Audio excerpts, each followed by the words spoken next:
Okay, folks, good evening. Thank you all for logging in and getting an update on the swim season.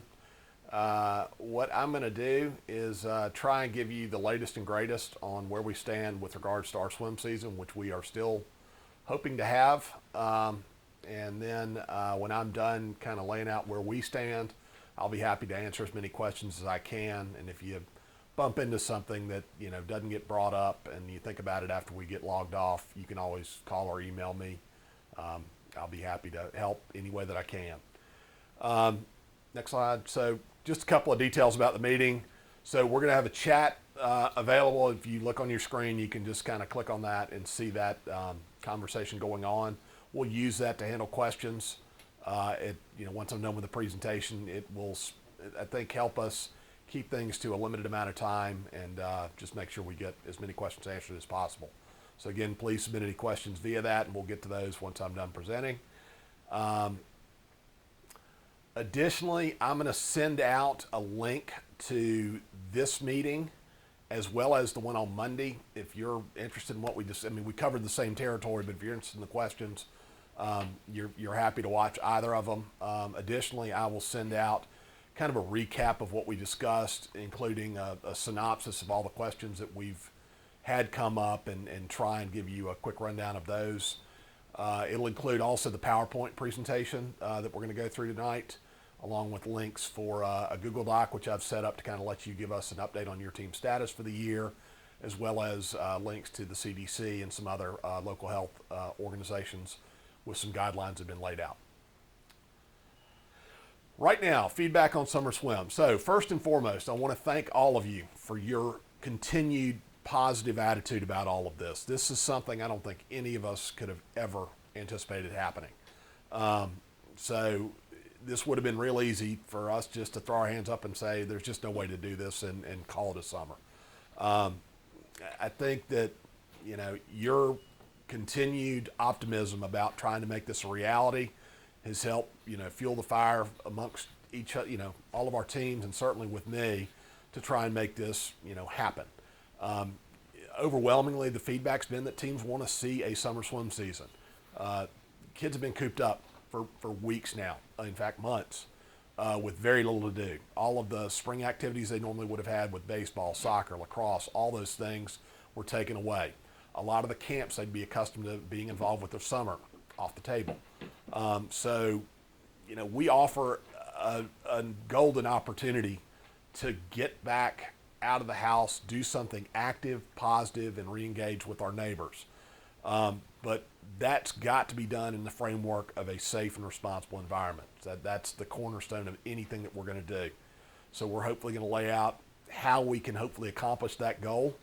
And ultimately, this is only going to happen if we are in very tight compliance with federal, state, and local guidelines, as well as the guidelines laid out by your local HOA, your pool management companies, and anybody that pretty much governs your pool.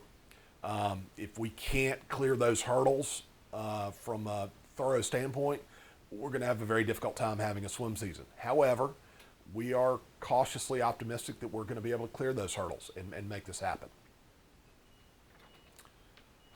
The current approach to COVID, just to recap where we're at from a federal, state, and local guideline standpoint. Right now, the CDC still advises you can't get out of the house in groups of more than 10 people. They are very adamant about social distancing. However, they also state that there's no evidence that coronavirus can be transmitted through chlorinated water. So that's a very positive thing that can be pointed out to parents if their concerns are about what goes on in the pool. The primary sources of transmission are certainly airborne and secondary contact on surfaces. The CDC is currently working on guidelines for swimming pool operators and owners to essentially give them further guidance on how to safely and responsibly open their facilities. Your pool management companies are doing a great job of that in staying on top of what those steps are going to be. So again, you'll want to stay in constant communication with them about how they think the best way to approach that is going to be for your team and program. The other big part is the president laid out some steps, phase 1, 2, and 3 of getting out of the house and getting back into our lives. Phase 2 of that plan allows groups of up to 50 people to gather while maintaining social distancing standards of staying 6 feet apart. So this is going to allow for practices and potentially meets to happen. But again, we've got to get through these steps before we can move forward. If we get to phase 3 of the plan and we have, significant reductions in cases and all the other benchmarks that have been laid out, we would actually be able to have groups of 250 people gather, and that might open the door potentially to in-person meets. However, again, we're still in phase 1. So getting to phase 3 before swim season starts, I think, is going to be a tall order. From the perspective of the state of Georgia, Governor Kemp opened up a fair bit of the state just last week. The one thing they left off the table, though, were swimming pools. They're not allowed to open until the May 14th at the earliest, and that has kind of put the brakes a little bit on getting us moving forward. However, the plan is that will actually happen on May 14th, and that's going to allow your local municipalities, the county health departments, to do their pool inspections and get your pools open. From municipal perspectives and city pools, the inspections essentially won't begin any earlier than May 14th. So it's not going to be an immediate, May 14th, we're open for business. It's going to take a couple of weeks to get the pools open. If the inspections can begin by early June, that's still going to allow our pools to get open in time for us to operate and have swim teams. Again, as long as we do that and we get to phase 2, those are the 2 big hurdles to clear. The other big thing that's going to come up will be obviously the bather loads at your pools. Those are the little signs you see up that say this many people can be at the facility at a given time. So those again are going to come very, closely into play with regards to whether or not you can have a swim team, whether or not you can have a practice, and so forth. Required steps before practices and meets can begin. So everyone has got to meet all of the benchmarks that we've laid out on the prior slide in order to safely open your pool and start having swim meets. The teams themselves are going to have to establish very clear policies on how to undertake practices and ensure the safest environment possible for your swimmers and your families. So you're going to have to lay out very specific steps, and we'll kind of hit some of the highlights on what those steps are going to be, advised to be throughout this meeting. Another big step is going to be I've set up a Google Doc, and the link is listed here, and again, I'll email that out to the teams. I kind of need to know where your team stands at this point, and we'll talk about the data we're going to collect in that. But again, I don't need it right now, but we're targeting May 20th to get that back from all the teams. Right now, teams cannot begin any team activities, practices, meets, or anything until the league confirms that we can move forward and actually have a season. The other big thing is going to be, even though we may say, hey, we're going to be able to have a season based on the standards that we've established, if your pool's not going to be open and they've not signed off on that or it hadn't been inspected, you can't start going until that point. The big point here is until we have full clearance to do this, the league insurance policy will not be in force or in place, so that you will be exposed from a liability standpoint if you start getting your team up and running before we've signed off and said we're definitely going to have a season. Once we do sign off on having a season, teams still need to register the swimmers, get them signed up, pay the ASA fees, sign off on the waivers. And again, that's what you would normally do in a regular season, but again, failure to do so would mean that swimmer is not covered by the league insurance policy. Coaches also must complete the required background checks before we start practices. Again, technically you don't have to do it right now because we're not sure if we're going to have a season.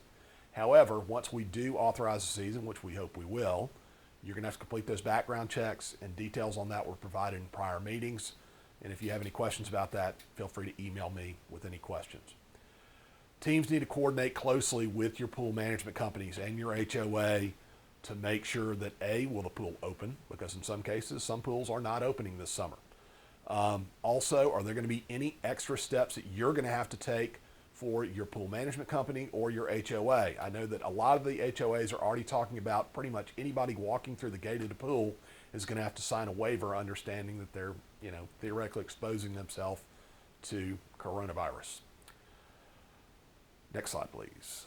Current targets for practices and meets. So again, these are all estimates based on the trends that we're looking at right now, but based on current feedback from the pool management companies, they expect the pools to be open by early to mid-June. So this is going to require pool inspections to be completed. before they can get open, and they're going to have to get their lifeguards trained and up and running. They've done a terrific job of moving forward with getting the covers off the pools, getting things cleaned, and getting the water balanced. I drove by 3 pools on the way to this meeting tonight, and quick thanks to Matt Murphy and Evan Nylander for helping shepherd us through this. But just because they look nice and clean and ready to go, again, they still got to get lifeguards up and certified, and they've been doing distance learning for most of that process, but they still have to do some in-water things to get your pool up and running and available to be operated. So based on those factors, we're hoping to have practices begin on an individual pool basis starting as early as mid-June and possibly maybe that 3rd week of June. So from the standpoint of meets, the first meets right now we're targeting that 1st week of July, which actually the Monday of that week is June 29th. So if we're able to do that, we could get 5 meets in. If we've got to push off another week to the week of the 4th of July, we're looking at 4 meets. Another week after that, we would be down to 3 meets. Again, the big thing here is the target on all this is the one overwhelming bit of feedback I got from the teams was that we can't go past August 1st from a season standpoint. I think there are too many other activities that are going to be going on with school hopefully getting restarted and other fall sports hopefully getting back up to their running speed. We're going to need to get done by August 1st in order to be able to get a season in and still have folks interested. Practice requirements. Again, these are not comprehensive, but from the info that we've gleaned out of guidance from local health authorities as well as other swim programs around the country and United States Swimming, these are some of the things we're looking at. First and foremost, there are going to be limits on the number of swimmers at practice. Every pool that's out there will not be allowed to have their standard bather load. You're used to seeing literally, hundreds of people at a pool, especially for a swim meet. That's just not going to happen. The likely scenario is going to be that 50-person total. And that's going to require a count of all bodies on the deck to be factored in, not just the kids in the water. So that's going to include coaches, lifeguards, any additional parents that are going to be at practice to help supervise and manage things. That again is going to be more than likely a pool by pool situation where they look at the square footage of your pool deck, how many lanes you've got, and how much is in that kind of enclosed area around the pool. And it may be larger for some pools, maybe smaller for others, but it's going to be something that teams will need to strictly adhere to. With that in mind, you're not going to be able to have, the normal load of kids at practice. Some practices can have, 60, 70, 80 kids at a time in the water, and that's not going to be happening. So with that in mind, teams are going to have to look at things like shortened practice sessions, maybe 20, 30, 40 minutes at most, and possibly advanced sign up for those practice sessions to manage numbers, particularly in larger age groups where you might have 30, 40, 50 kids. That again is going to require some creativity on your part and a little bit of math to manage those things accordingly. Limits on number of swimmers per lane. Again, social distancing is still going to be applicable. Even if we're at phase 2, everything that I've read and been told recently says that we're still going to be looking at having to stay 6 feet apart. So with that in mind, we're going to have to look at managing very carefully how many swimmers are in a lane at a given time. We'll show you a couple of diagrams a little bit later, but essentially it's going to involve having, 1, maybe 2 swimmers in a lane at each end of the pool and swimming in circles and stopping and starting at very particular points in the water, or possibly lining kids up on the deck, again, kind of lined up like they would be at the Publix right now. If you go to the grocery store, they've got marks by the cashiers marking things off to keep people 6 feet apart. That might be a way to manage that as well. So again, tape markings on the deck to manage athlete spacing. And as I like to say, sharks and minnows, no bueno. A lot of the games that involve close contact with the kids just aren't going to be a possibility for this summer. Another big component of practice is going to be managed drop-off and pickup for swimmers. They won't be allowed to just be dropped off, en masse at 8 o'clock when the gates to the pool open and hang around with their friends waiting for their practice to start and then stick around for hours on end after practice is done like a lot of the kids do in the summertime. It's going to involve specific times when they can show up for practice, specific times they can show up prior to practice, and a very, very tightly managed process to get people into the deck and off the deck when practice is done. If possible, if you got two entrances to the pool, that's an easier way to manage that, so you can, again, come in this way, leave this way. But the other big thing is the parents are going to have to get into the routine of, you can't just drop your kids off and say, well, hang out and we'll see you when, later on this afternoon. It's going to be a very delineated, hey, you arrive at, 10 minutes before practice, suit, cap, everything on, ready to go. And, as soon as practice is over, you're in the car within 5 minutes after that's done, so they can transition the next group in. It's going to involve limited access to practice for non-swimmers. So the parents that usually hang out on the deck and socialize during practice, that's not going to be possible more than likely with the limits on number of people that can be at the pool and the social distancing that's needed. Limiting of shared items, things like kickboards, training items like pull buoys, lost and found goggles, not going to be possible. Again, secondary surface contact is still a concern, so these are things that we're going to have to work around. CDC guidelines for practice attendance, and you'll see this at just about anything, whether it's a grocery store, going back to work or whatever else. There are going to be things like, they're going to advise things like temperature checks. If you have any symptoms, cough, runny nose, any of the hallmark symptoms for, COVID, if you have any of those, you're going to be instructed very clearly to stay away from practice until you are symptom free. Last but not least, and again, like I said, this is not comprehensive, but teams should consider creative uses of their pool deck and pool area to manage their practice. You've got, obviously, the 5-6 lanes of water to go back and forth in, but a lot of pools have deep ends. You can use some of that deep water to spread the kids out a little bit more and work on things like vertical kicking, maybe, starts, or, something that doesn't require a full 25 yards to operate with. Additionally, a lot of pools have deck space that they can do dry land work on. So again, you can spread the kids out and maintain social distancing and keep them occupied in ways during practice that, again, hopefully will reinforce the concept of social distancing.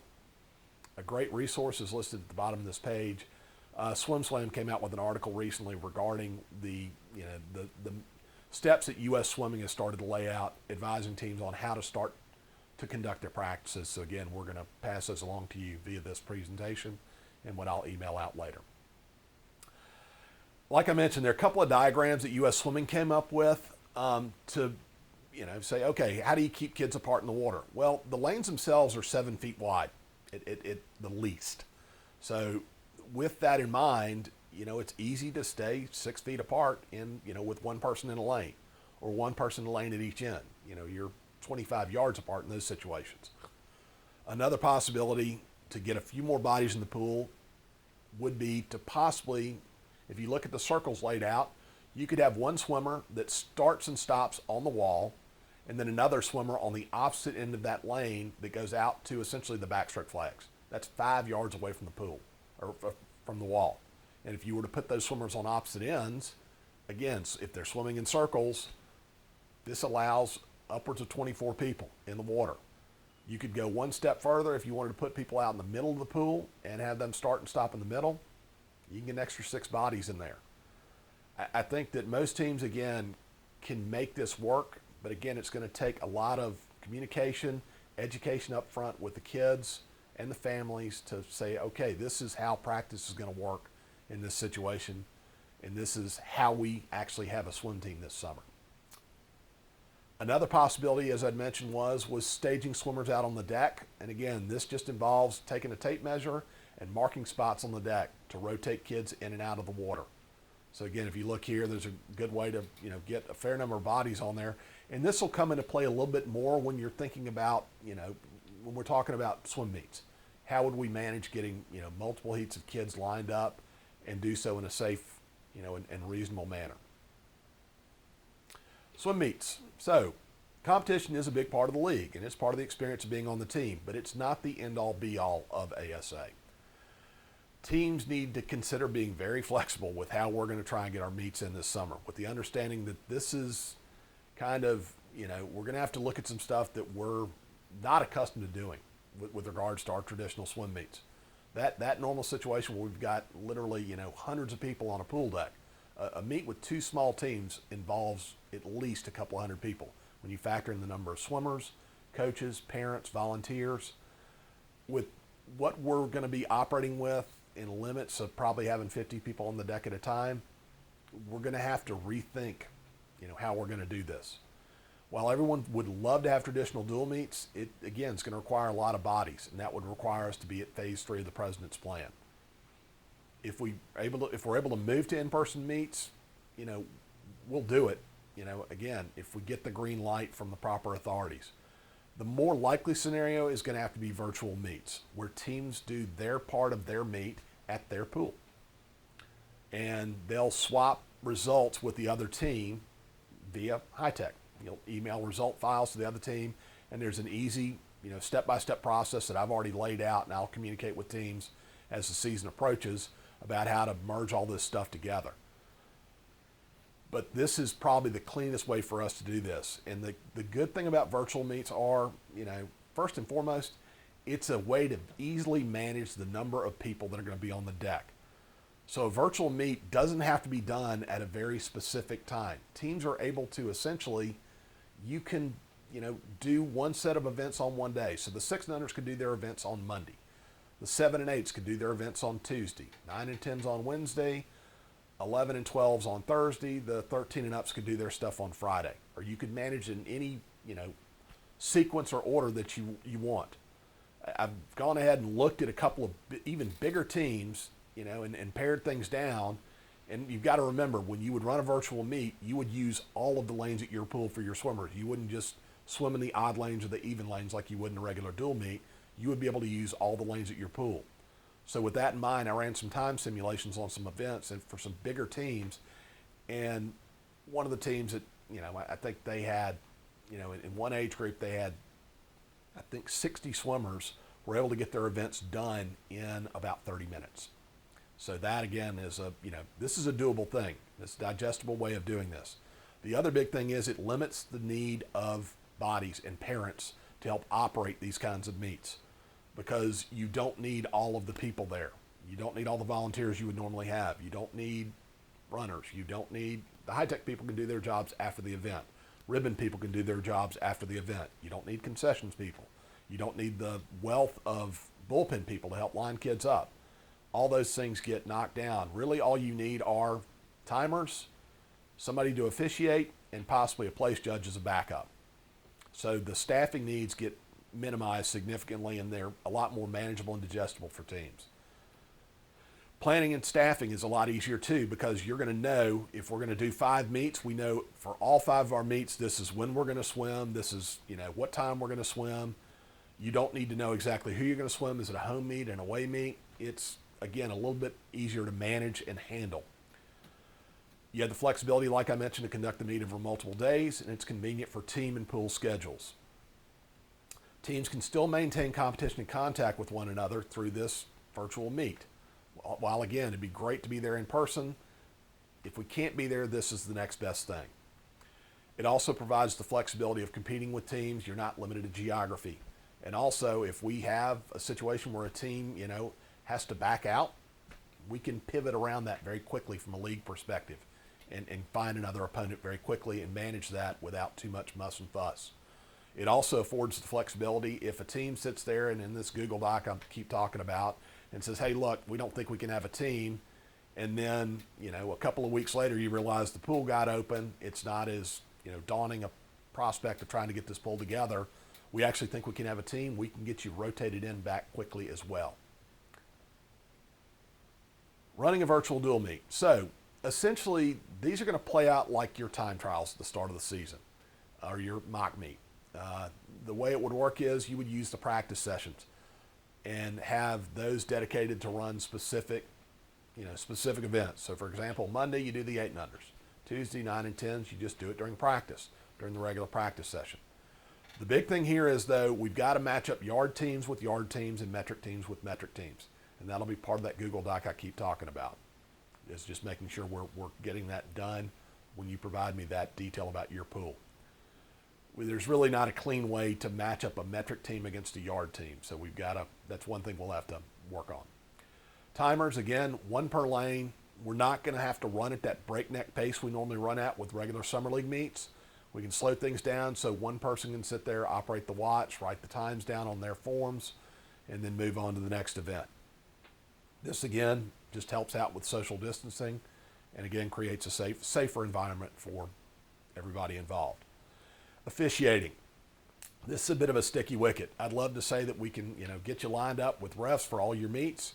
The challenge with that's going to be is if you're spreading your events out over 5 days, it's going to be really difficult, especially if you're running your meet portion of this during regular working hours for a lot of people. It's going to put a pinch on us being able to provide full officials for everybody. Not to mention the fact that it'll be cost prohibitive for teams to do this, to pay somebody to come for 5 days. I mean, again, the officials can't just show up and, drive to your pool and say, oh, just, spread my $45 out over 5 days. That, is not very efficient or cost effective for them. Even though gas is real cheap right now, it's not that cheap. So essentially, most meets would be self-officiated, either by the coaches or by, a parent that's got officiating experience. That, again, would be up to the teams. The teams would be on the honor system. But like I said, this goes back to the idea of thinking outside of the box, being flexible, and being, willing to try new things. If teams really want to have a league-provided official, we can, essentially what we're going to do is we're going to try and provide them the opportunity to work. And if you've got the budget to make it work and you would prefer to have a league-designated official, we can work with you on that. It's just a matter of letting us know, and we'll communicate with our officials to do that. High-tech meet management. As I mentioned, I've already kind of worked through the steps on this, and just to give you the highlights of how it would work. So the home team, when you're doing your entries, you would set yourself up to swim just using all the lanes in your pool, and you would use the even heats when you're doing your entries. The away team would enter their swimmers in the odd heats using all the lanes in their pool. As you would swim throughout the week, you could print all the paperwork you need, heat sheet, lane timer sheet, entry list, things like that for the parents. That can be done as soon as you've done your entries. When the meet gets done at the end of the week, the teams are going to essentially send their entry files out of Meet Manager, and they'll send their result files out of Meet Manager. And again, I've already laid the steps out for this. It's pretty straightforward and not too complicated to do. Once that's done, the teams just import the other team's entry file, the other team's result file. You got to import the entries first to have a destination for the results. And then you would just go into the run menu, click on the event once. It would change the status to the event being done.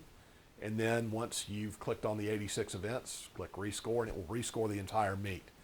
Again, slightly tedious, but should not take more than 15, 20 minutes at most once you've imported the files. And the import process is a matter of a couple of mouse clicks. Coordinating with the other team. The target right now, I would think, would be, let's just say, hey, try and get this done by 1 o'clock on Friday to email results and get stuff to each other. If the teams want to mutually agree, hey, maybe we want to swim on Saturday morning, send your stuff to me by Sunday. Teams will have a great deal of flexibility to do this at their convenience. Just coordinate with one another to make it work and make sure everybody's on the same page. Ribbons. So I think the easiest way to deal with ribbons would be do them as you're doing your session at your pool. It's a lot quicker. It'll get kids, ribbons in the kids' hands a little bit faster. So again, you'll get your supply of ribbons. You can just knock those out as the meet progresses. Once you get results in the Meet Manager, you can run the ribbons without having the event being scored and get those out to the kids at your own convenience.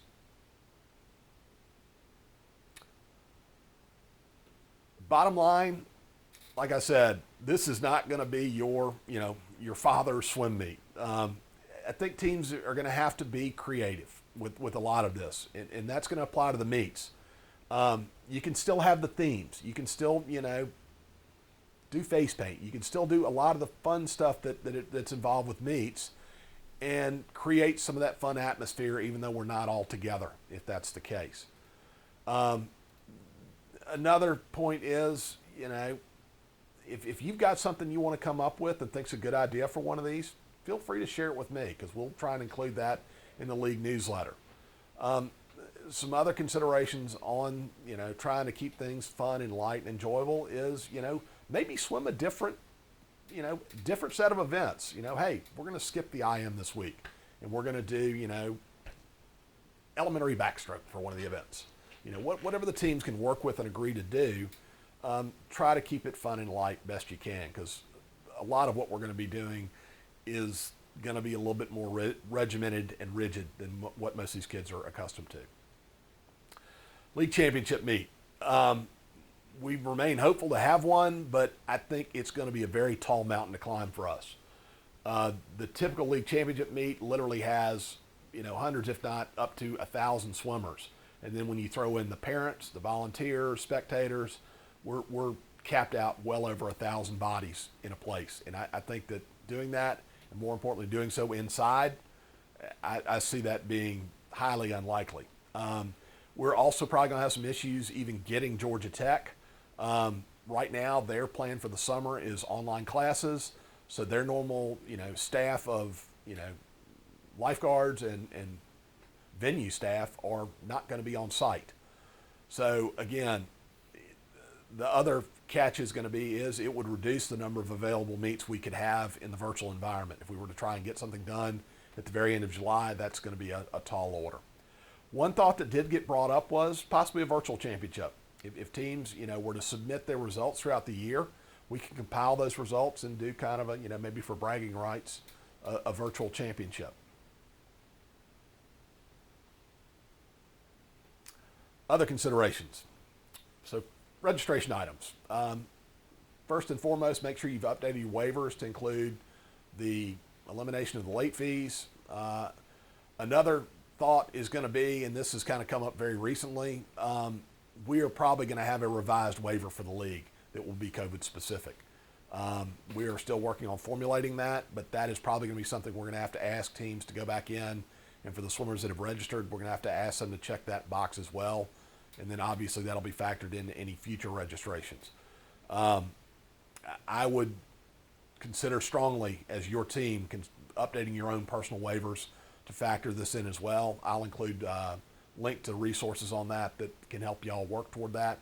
But if you've got an attorney in the neighborhood that works with the HOA, you may want to have some consultation with them on what they think is the best course of action for this. Late fees, again, they're on hold until the season is complete and probably will not be applied for 2020. Refunds, we're going to be incredibly, flexible with teams on that. Obviously, any swimmer that has to bail out because the revised calendar for the year, or they, just choose not to be on swim team at this point, or if the team just fails to be in action this year, if they've already signed up and paid their ASA fees, we're going to refund those minus the small transactional costs that went in the first place. And we're pretty quick about getting those done. Those usually get processed within a week. If we go ahead and sign up and don't have a season and we say, hey, look, we're planning on having a season, we have a setback prior to the start, we'll obviously refund any fees at that point. Another big portion is going to be the swimmers who need that hands-on, they're on the tipping edge of being out of swim lessons and on swim team and don't handle themselves very safely in the water. They are probably not going to be able to participate this year because of the social distancing concerns. I know this is going to be a difficult thing for most teams to absorb and deal with, but right now, the way these things are laid out, that's going to be a big part of what's going on. So the kids that they would normally be in the water, helping them out, having them hang on to the coach in the water, if they get concerned, that's not going to be something that's going to be as easy to do. That's going to have to involve, possibly some pool noodles or some very creative ways to work around that. But bottom line, I think if you've got swimmers that are not really ready to be, in the water, unsupervised, they probably should not be participating with the team this year. Swimmers who fall under the CDC guidelines of vulnerable populations. So if they have chronic breathing and health issues, they should not participate. They should not, again, that's the group that is still, even as we start to relax some of the restrictions for the general public, they're still strongly advising that people that are in that compromised position should not be getting out and about and engaging with other people. That also is going to apply to families if they've got, people that fall into that age category living, if they're living with those people and they're going to be exposed to outside groups on a daily basis, they probably should reconsider participating this year as well. So the Google Doc I keep talking about, team status. So the link's here, and again, I'll email this info out tomorrow. First and foremost, we need to know if you're going to have a team. This is not a binding decision. If you tell us, hey, we're in or we're out, you're not locked into that decision. We know that, this is all still a very fluid situation, but we're just trying to gauge, is there a definitive, way you're leaning? If you put something in and you've submitted it and it's after, we've hopefully said, hey, we're going to move forward. If your status changes, let us know as soon as possible. And that applies both directions. If you found out, hey, we just can't make this work, or you found out, hey, we thought we couldn't make it work, we can now, let me know as soon as possible so we can get you factored into the schedule. We need specific info on your pool length. Is it yards or is it meters? This is really important because if you're a metric pool going against a yard pool, you're swimming 2.5 more yards every lap. So again, make sure that we have that correct and accurate. We need updates on your ribbon inventories. So our goal will be to get you your ribbons prior to the start of the season, like we normally would a couple of weeks before we get started. We'll have details on that a little bit later in this conversation. But right now it will help us a great deal to know what your exact ribbon inventories are. We don't need to know down to the exact number of ribbons, but those packets that you have roughly 50 ribbons in them. So a decent estimate on the number of each place will help us manage that a little bit better this year. I also need any specific schedule requests. So hopefully we get back to in-person meets. And if we do, we'll be able to manage that if there's a date where you can't host a meet or need to host a meet, or if there's a particular opponent you want to swim, again, get that factored into this Google Doc.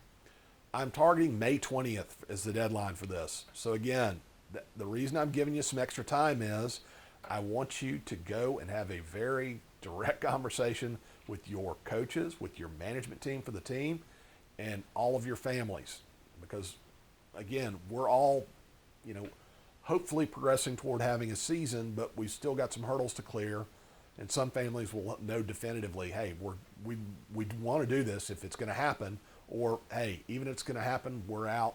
It'll help you manage your team situation, your finances, and everything else a little bit better. So again, take some time before you fill this thing out, but the deadline we're looking for is May 20th. What's next? So again, I just said it, talk to your families. Let them know where you're at. Let them know how the season is likely to play out. Let them know that this is not going to be like a regular swim season. Let them know that there are going to be very specific steps that they're going to have to take to be involved with this, and that the normal, freewheeling, happy-go-lucky approach to things is not going to be quite so freewheeling. As I mentioned, update your team status via the Google Doc. Again, we've still got hurdles to clear before we can have a season. Pools have got to get open, and phase 2 has to come here. So the governor of the state of Georgia has to say, hey, we're officially at phase 2. We are allowing, groups of 50 to get together. And hopefully maybe they'll provide a little bit of flexibility with regard to social distancing. I know that's a big concern, but like I said, we need to follow the very well-established, hopefully well-established, guidelines laid out by federal, state, and local health authorities, as well as the CDC, to make sure that we can do this in a safe and responsible environment. Our goal is to have a final decision by late May, early June. The drop dead date that I've pretty much laid out there is around June 5th, June 8th, somewhere by the end of the first week of June. If we're still in limbo at that point, that's probably going to be the point at which we're going to have to say, we tried, but we can't do this. However, like I said, right now, we're cautiously optimistic this will happen. As soon as we make a call, we'll get that schedule done as quickly as possible so teams can plan accordingly. Like I said, with virtual meets, some of the pressure's off with regards to having to manage, hey, what do we do if it's a home meet, or what do we do if it's an away meet?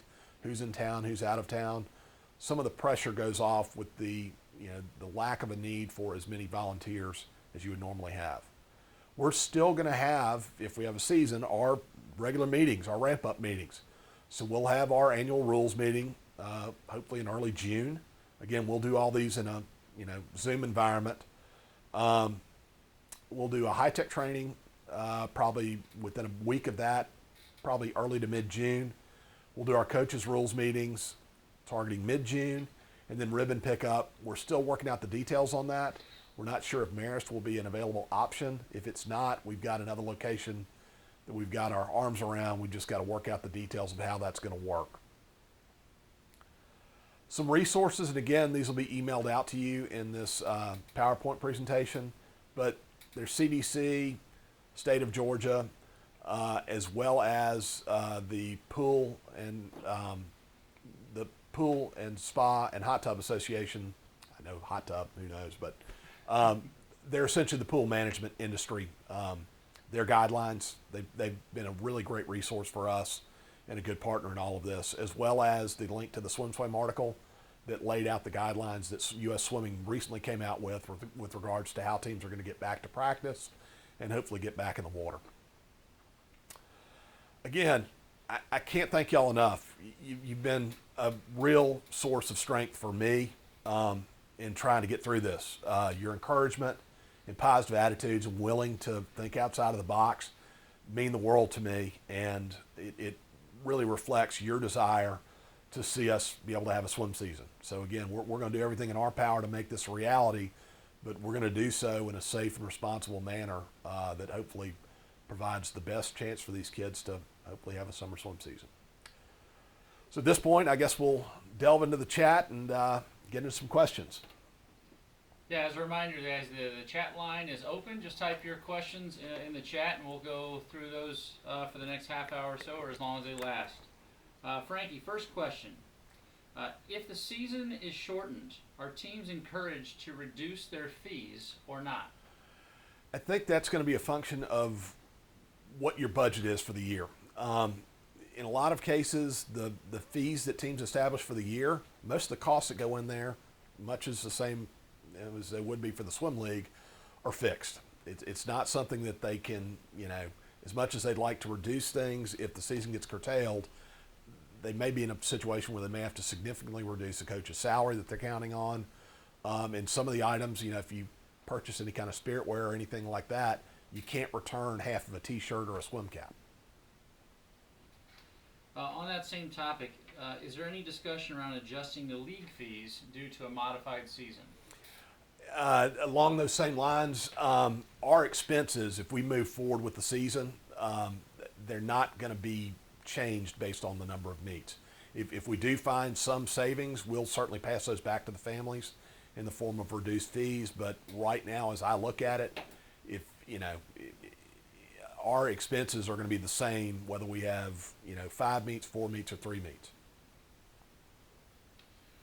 What do you think about relays for virtual meets? Are we still going to have relays? The plan would be to have relays. One of the questions that came up in the Monday session was, how do you manage a situation if a team has an afternoon practice and a morning practice, and a kid in the same age group goes to a different session? How do you deal with that?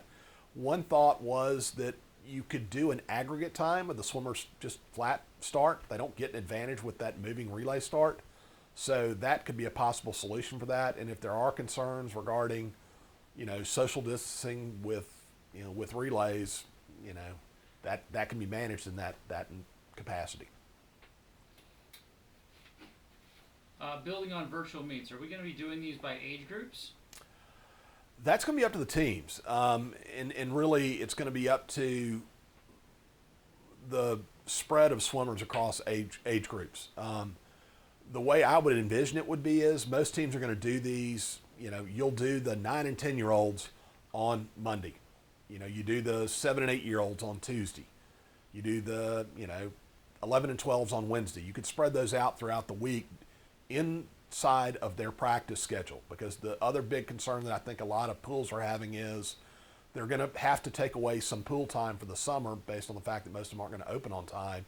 So it's going to be a scramble for a lot of facilities to make everybody happy. So to that end, working, trying to carve out extra time for the swim team might not be a very popular situation with the HOA. So to try and manage that, it would be easier just to keep those age groups, confined within practice, and the teams can do those at their convenience because the exchange of info can be done, well after the swimming has been done. There's a question about Meet Maestro. At our last meeting, Meet Maestro was in process of linking up with the high tech. Can we use Meet Maestro if that'll simplify things? We're still trying to work through the details on that. They have not given us the proof of concept we asked them to provide. to fully transition to being able to use their product fully. We're kind of in a wait and see with that. We have, though, right now, everyone's got Meet Manager. We've worked through the steps and processes with that to work, so we don't want to complicate things too terribly much. But if we can find a way to effectively do it for the teams that are that would be using Meet Maestro, if they can easily interface with with Meet Manager, we'll try and find a way to make it work. Question around team photos. Are teams still talking about doing photography services even for individual or family photos, even if the team photo obviously probably can't happen? I have not been asked that question. I would assume that, the individual photography, they could certainly do that. And they could even, it might be kind of quirky and spread out, but it would speak to the time that we live in as a memento of this oddball year that we're going through. That a team photo could theoretically be possible, but it's just going to take a very wide angle lens. You said there's going to be a summary after this session, but can the league send out a short blurb of the status of the league that the reps can then just forward from the league directly to the parents? We can try and pull something together. It will be very brief because, like I said, at this point, we're still very much in limbo.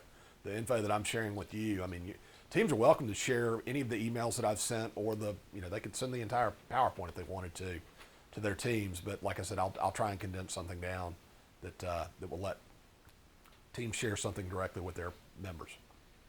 Is there a minimum number that you need to have of swimmers on your team to have a viable team? So that question came up on Monday. In a regular non-COVID environment, I would say the base number for swimmers, would be about 40 or 50 swimmers.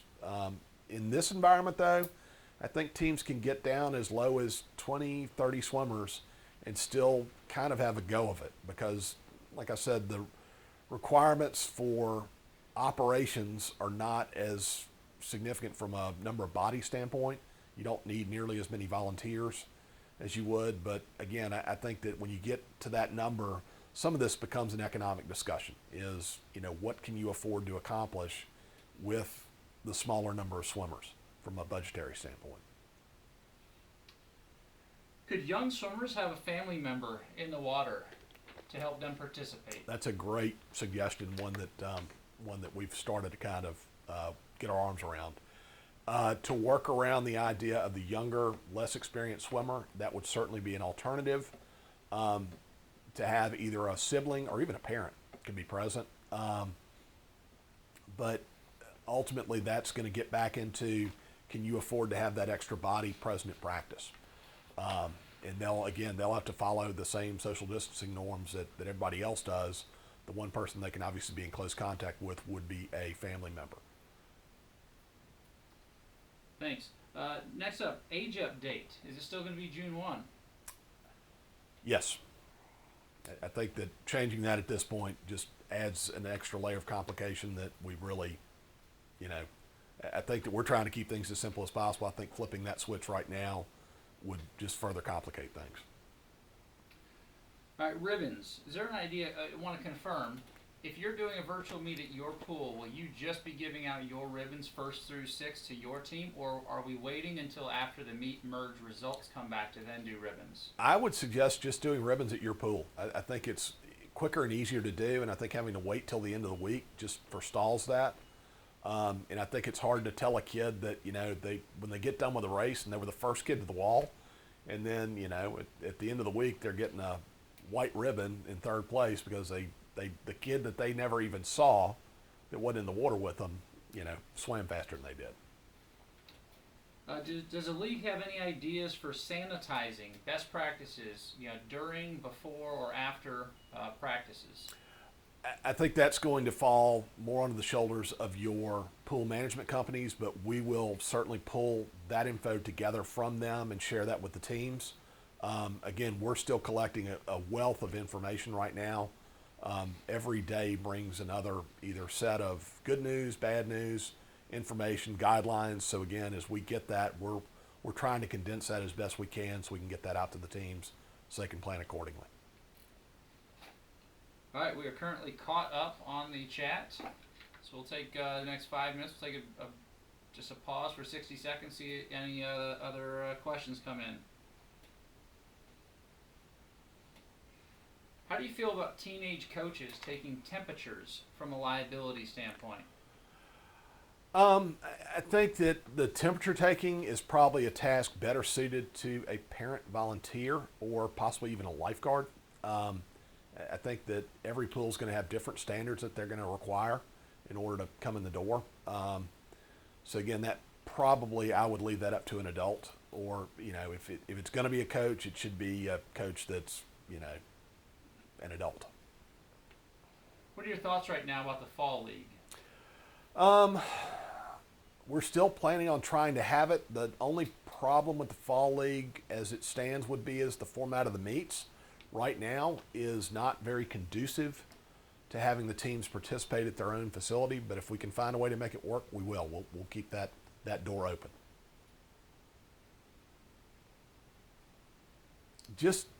I'll bring a question that came up in the Monday conversation.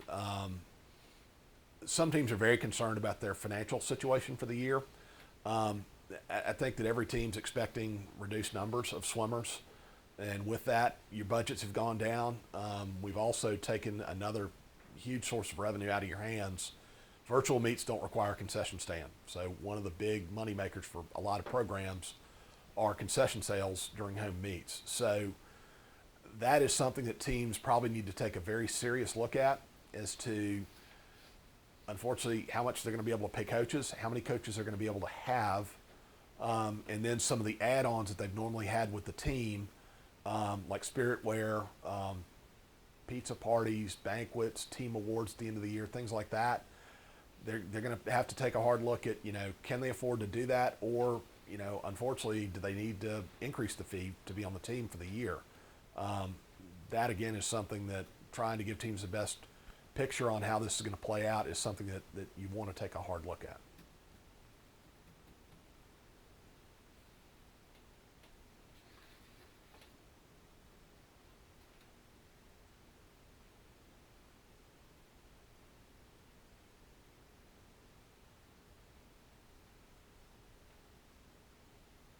Y'all aren't asking nearly as many questions as the other group did. I'm surprised. But as I mentioned earlier, I will be glad to share all the questions that came up in Monday's conversation in kind of a condensed FAQ for everybody. So, like I said, to try and give you all as much insight and direction as we possibly can. Any guidance differentiated between indoor and outdoor pools? Not that I know of at this point. I think that's going to go back to the local boards of health and how they assess what they think are responsible bather loads. I think that, I know for Georgia Tech, our concern would be is, we can't get, there's not enough real estate there to get everybody in the building for a standard championship meet.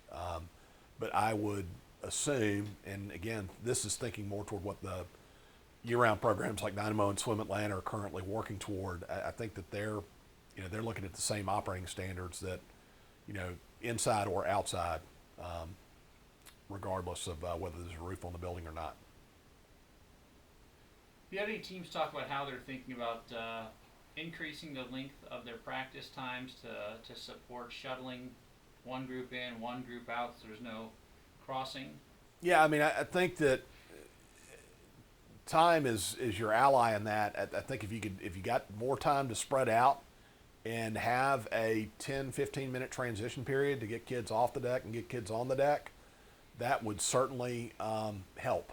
The trick is going to be that's going to be a give and take with the rest of the members of your community and whether or not they can use the pool.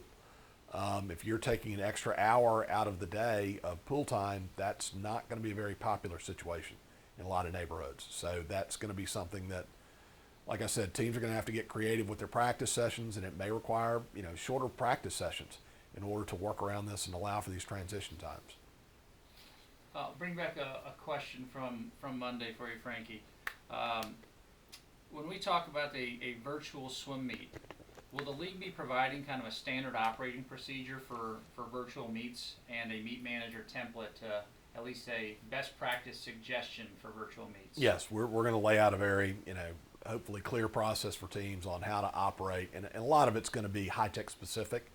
I think how the teams undertake these meets is going to be, it's going to be different at every pool. A lot of it's going to be based on, how much time you've got to get kids in, how heavy an age group is, or things like that. But once you actually are engaged in competition, the steps of, how do we start the event? How do we collect the times? How do we get the information transmitted? All that stuff, we're going to lay out very clear steps on how to do that, and we'll factor that into probably that rules meeting in June. We'll factor that in and make that part of that presentation. Do you anticipate having the same limits on number of swims per swimmer in a meet? That's a very good question. So the end goal of these virtual meets is going to, part of the process is going to be managing the time of it. So allowing kids to swim, 4, 5, 6 events is going to make that more difficult. So even though there are provisions in the league rules for kids to swim extra events, that's probably going to be something we're going to have to curtail and probably limit kids to 2 individual events and 2 relays. However, there are going to be more opportunities for relay swims because you're going to have all of your lanes at your disposal. Additionally, we can consider a provision to allow a kid maybe to swim 1 extra event, provided certain benchmarks are met that you would normally have for kids swimming an extra event in a regular season meet. The other big concern would be is with the extra swims, these sessions, like I said, they're going to be an hour more than likely at most. In a lot of cases, might be as short as 30 minutes. So having a kid line up and swim, full out 4, 5, 6 events, they're going to be just absolutely worn out. So I don't think that's, a really, healthy environment or healthy situation for the swimmer. So we'll probably limit the number of swims to, a max of 2 and 2, maybe with a provision for an extra swim in a thinner age group. If we don't have a swim season or a championship meet, would you consider this as a redshirt senior year and allow seniors to come back next year? Great question. So I feel for the graduates, the kids that have been, knocked out of the box. So our senior swimmers, we're going to move forward and make a provision to allow them to swim next year. So any swimmers that miss out on their senior year this year, we're going to let them swim next year. So again, I want that to be very clearly understood. I think that regardless of what form the season takes, which I hope there is a form, I think that we're definitely looking at having those kids given the opportunity to participate next year and have a swan song. Can you talk a little bit more about how you would envision a virtual championship at the end of the year, what that would look like? I think essentially that would just be the team submitting their results each week. So they would send me an export of their, team manager results out of Meet Manager, and I would just import that stuff in, and we'd come up with top times. And there's a way for us, we could theoretically even score that out. Again, we're all in the honor system. We're going to be timing our own kids, officiating our own kids. So that's going to require a lot of, let's just say soul seeking for some people. But it's going to be kind of like the game of golf. You call your own penalties in those situations, and you're on your honor. But again, I think that our teams, we've got a very healthy, positive culture we've created. I think teams will be very responsible with that. But that's how that would work with a virtual championship.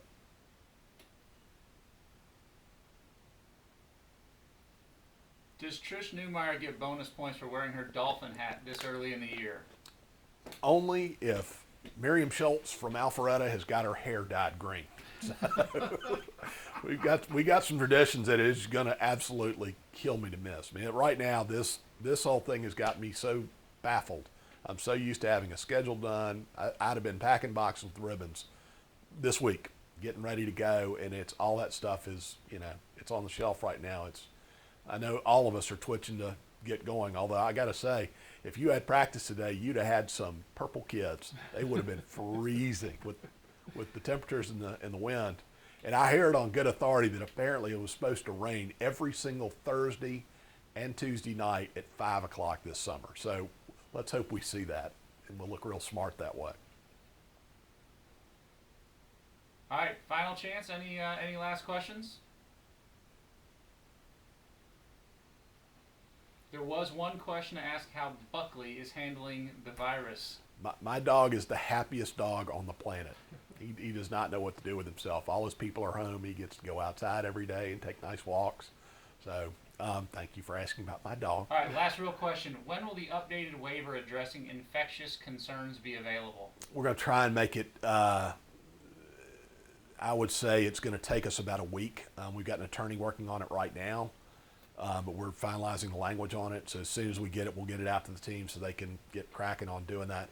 I'll also include steps from your registration providers or a contact point with your registration provider to get you how to make sure that gets done and done properly.